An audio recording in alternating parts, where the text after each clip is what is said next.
아니 본인들이 지금 집권당이 수사 대상인데 집권당에 지금 집권당에서 배출하신 분이 대통령이시고 그 대통령께서 지금 이 비호 세력이라고 지금 의심받고 있잖아요. 수사 외압의 정점 의혹을 받고 있는 네, 거죠. 그러면은 윤석열 대통령께서 나는 아니다라는 것을 명백하게 입증하기 위해서라도 빨리 특검에 대한 부분이나 국조에 대한 부분을 합의해 주셔야 돼요. 근데 지금 합의가 안 됐다는 이유로 지금 못 하시는데 전 국민의 지금 70%가 여론조사를 보면요. 최상병 사망 사건에 의혹이 있고 외압이 있다라고 생각을 해요. 그러면은 그거 믿고 국회의장께서 결정하시면 되죠. 그러니까 그 국회가 보면 그 묘한 그런 관습이 있는데 이 지금 말씀하신 것처럼 뭐 이거 사실 국민의 뜻 이런 것을 가지고 국회가 결국 민의를 대변하는 데잖아요. 아니 그 박근혜 대통령 탄핵에 대한 탄핵 소추안도 합의해서 하셨나요? 그러니까. 네, 그러니까 그 당시에 민주당 원내대표의 발언을 여러분들 기억하실 겁니다. 거리에는 거리의 정치 논리가 있고 의회는 의회 논리가 있다라고 하면서 선을 그으셨잖아요. 그런데 보십시오. 여론이 너무 들끓으니까 결국은 탄핵안에 여당도 다 일부가 동조하면서 이게 안이 통과되는 거지 않습니까? 그렇다면 안 된다고만 하지 말고 합의를 언제까지 하고 안 하면 이런 죽음에 대한 실체적 진실을 가리지 않으면 대한민국 징병제 근간이 흔들린다. 어느 부모가 자식을 군대에 보내려고 하겠냐. 보내서 억울한 일 당하고 개죽음 당하면 안 된다는 심리가 너무 팽배해지면 이건 정말 군대 유지하기 어렵다라고 의장께서 선언하셔야 돼요. 그러면서 반대하고 합의하지 않은 국민의힘을 압박하셔야 됩니다. 근데 별로 안 하고 계신 것 같아요. 그래서 저보고 누가 그러더라고요. 가서 농성할 생각은 없냐고. 아니 저도 그런 마음이 굴뚝 같죠. 의장님의 모든 일정을 따라다니면서 의장님 해주세요라고 하고 싶지만 제가 그 일을 하면 다른 일을 또 못 하잖아요. 그러니까는 과격한 행동을 하는 것이 중요한 게 아니라 이렇게 여론을 움직이게 하는 방법도 중요하다라고 생각해서 오늘 이 녹음 파일을 공개한 것이고요. 그리고 저희가 국회의장님이 5만 명이 서명한 국정조사 청원안을 지금 깔고 뭉개고 계시는 거나 마찬가지잖아요. 5만 명이 10일 안에 5만 명이 서명했어요. 당시에 국정조사 해야 된다. 그래서 또 서명을 또 받아요. 그래서 이 서명을 또 받아서 의장님한테 의회의 정치 논리를 잘 또 이렇게 이끌어내셔야 되니까 신사적으로 이제 가져다 드리려고 또 오늘 서명 받겠다고 얘기를 했어요. 그래서 이게 굉장히 이렇게 합법적이고 과격하지 않고 굉장히 점잖하게 하려고 굉장히 노력하지만 상황은 엄혹하다. 억울하게 한 생명이 죽었고 그 생명과 더불어서 함께 죽을 뻔한 생존 해병들이 존재하고 있고 수많은 부하들이 지금 임성근 사단장 하나 때문에 고초를 겪고 있고 박정훈 대령은 망고 역적이 돼가지고 지금 군사경찰 단장 병가 보직도 해임됐고 그 수사단장 보직도 해임됐어요. 그래서 오히려 본인이 피고인이 돼서 재판을 받고 있습니다. 이런 비정상적인 상황을 빨리 정상으로 돌려놓아야 될 책무가 국회 수장인 국회의장에게 저는 있다고 생각하고 있어요. 그러니까 저는 이제 정치도 더 이상 안 하시잖아요. 이번에 이제 임기 끝나시면 국가의 정치 원로로서 존경받는 정치인으로 저는 좀 남으셔야 된다라고 생각하고 있어요. 김진표 의장님이. 그렇다면 저는 이 거국적인 어떤 결단을 이제는 하실 때가 되지 않았나. 그리고 그렇게 하셔도 헌정사에 큰 오점을 남기지 않는다. 오히려 저는 헌정사에 추앙받는 국회의장으로 남을 것이다라고 생각하고 있습니다.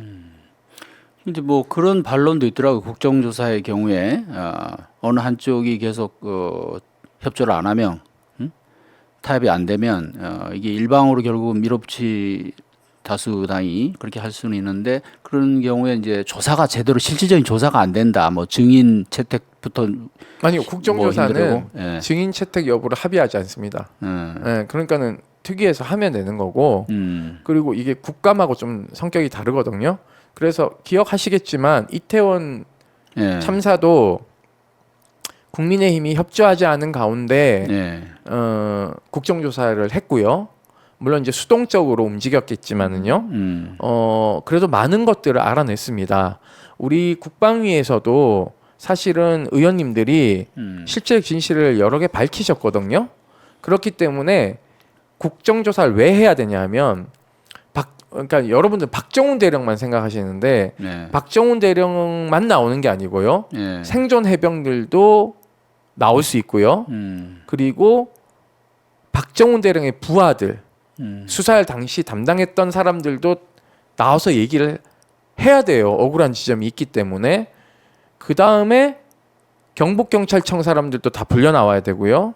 그리고 임성근 사단장하고 지금 소위 말해서 이제 싸우고 있는 밑에 대대장들하고 부하들도 나와서 진실을 얘기할 수 있어야 돼요. 만약에 그 사람들이 이게 야당의 일방적인 그런 국정조사이기 때문에 우리는 출석하지 않겠다 이렇게 나오면 아니죠. 어떻게 국정조사는 안 예. 나오게 되면 예. 고발당하기 때문에 무조건 나와야 안 된다. 나올 수가 없어요. 그러면 지금 예. 결국은 좀 핑계를 대는 거네요. 이게 합의가 안 돼서 뭐 할 수가 없다 이런 그러니까 식의. 국감하고 좀 다르죠. 국조는요.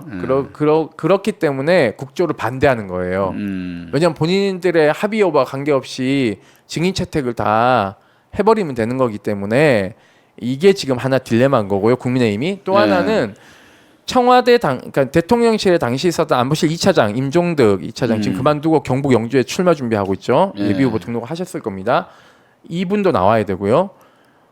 국방비서관인 임기훈 중장 당시 소장이었는데 별 하나 더 달고 지금 영전하셨어요. 승진해서. 그리고 국방부 장관의 군사보좌관인 박진희 원스타였는데 투스타로 진급해서 사단장으로 나가셨어요. 이분들도 모조리 다 불려 나와야 되고 지금 출마 준비하러 간 국방부 차관 또 신범철 차관도 나와야 되고 그리고 장관도 교체됐잖아요. 이것 때문에 너무 부담스러워서 저희가 기억하시겠지만은 그 당시에 장관 탄핵 소추안 열심히 준비하다가 자초됐잖아요. 그러니까 그 타이밍을 또 놓쳤죠. 그래서 이종섭 장관이 도망가 버렸잖아요. 지금 민주당에서 민기적 하다가 그렇죠. 그러니까 이종섭 장관도 이제 불려 나와야 되는 슈퍼 국정조사가 이루어져야 되기 때문에 이 국정조사는 특검으로 가기 위한 전 단계이기 때문에 매우 중요하다. 그러니까 특검은 또 아직 멀었잖아요. 특검은 패트로 태워졌기 때문에 사실상 4월 정도에 이게 통과가 돼야 되는데 또 선고 국면이고 하기 때문에 국정조사를 빨리 해야 된다라는 게 시민사회단체들의 입장입니다. 국정조사에서 또 밝히는 거하고 특검에서 밝히는 또 다른 의미들이 또 있잖아요. 다른 의미들도 있을 뿐만 아니라 특검을 가기 전 단계의 조사이기 때문에 실질적인 실효성이 있는 의미 있는 조사예요. 왜냐하면 지금 하루하루 갈수록 증거는 사실상 인멸되거든요. 예컨대 최근래 특검이 통과된 게 이해람 중사 사망 사건에 대한 특검인데요.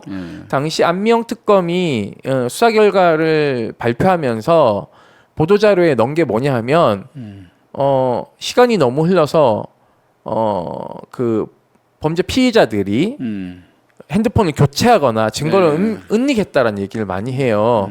그러면 결국은 수사라는 건 증거주의 원칙에 따라서 하기 때문에 이게 은폐되거나 없어질 수 있거든요. 다행스럽게도 그 박진희 당시 군사보좌관하고 해병대 사령관 김기한 사령관하고 주고받은 텔레그램은 좀 보존되어 있기 때문에 이런 건 포렌식 자료를 확보하고 있거든요. 그리고 국방부 검찰단이요 포렌식을 해서 압수한 자료 중에서 범죄화하지 않은 것들도 꽤 많아요. 이건 무슨 얘기냐 하면 어제 이해람 중사 사망 사건에 대한 특검 1심의 일부 범죄자들에 대한 선고가 있었어요. 군 검사가 징역 1년 받았고 뭐 실형 좀 나왔더라고요. 그런데 여기서 무죄가 나온 것 중에 하나가 뭐냐면 국방부 검찰단이 당시에 이해람 중사 그 사건에 대해서 포렌식해둔 기록들이 있잖아요. 네. 이것들을 다시 특검이 압수수색 영장을 발부해서 다 가져왔는데 네. 여기에서 현출된 자료는 이미 너무 오래됐고 공소 기간도 도과했는 것들이 있고 이렇기 때문에 이것을 재사용해서 증거로 사용하는 것은 사실상 불법이다라고 해가지고 명백한 죄가 있는데 무죄가 나온 거예요. 무죄가 나왔어요. 그 얘기인즉슨 뭐냐면 국방부 검찰단이 이게 범죄 사실인지 알고도 덮었다는 얘기예요. 그게 뭐냐면 군 검사가 다른 동기 법무관들하고 피해자를 조롱하는 카톡을 주고받은 게 있어요. 네.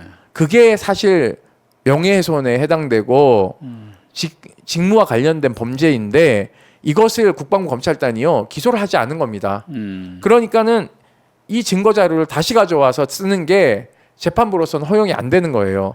그러면은 도가된 예를 들면 검찰이 조 기자님 핸드폰 압수수색해 가지고 쫙 포렌식 자료로 가지고 있는데 네. 1년 뒤에 또 써먹고 2년 뒤에 또 써먹고 이럴 수는 없는 거거든요.